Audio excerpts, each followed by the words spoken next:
বেতরের তৃতীয় রাকাতে যে দোয়ায় কুনুত পড়া হয় সেটি না পড়া থাকলে কি অন্য কোনো দোয়া বা সূরা পড়া যাবে কিনা?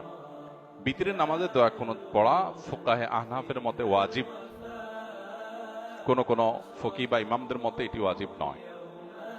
ফুকাহে আহনাফের মতে যেহেতু ওয়াজিব এবং বেশিরভাগ মানুষই আমাদের দেশে যেহেতু হানাফি ফিকহের অনুসারী, সো বিতরের নামাজে দোয়া কুনুত পড়তে হবে। দোয়া কুনুত শুধু আল্লাহুম্মা ইন্না নাস্তাঈনুকা এটাই নির্ধারিত না। নবী করিম সাল্লাল্লাহু আলাইহি সাল্লামের হাদিসে আরো একাধিক দোয়া বিতরে কুনুত হিসেবে পাঠ করাটা সুসাব্যস্ত।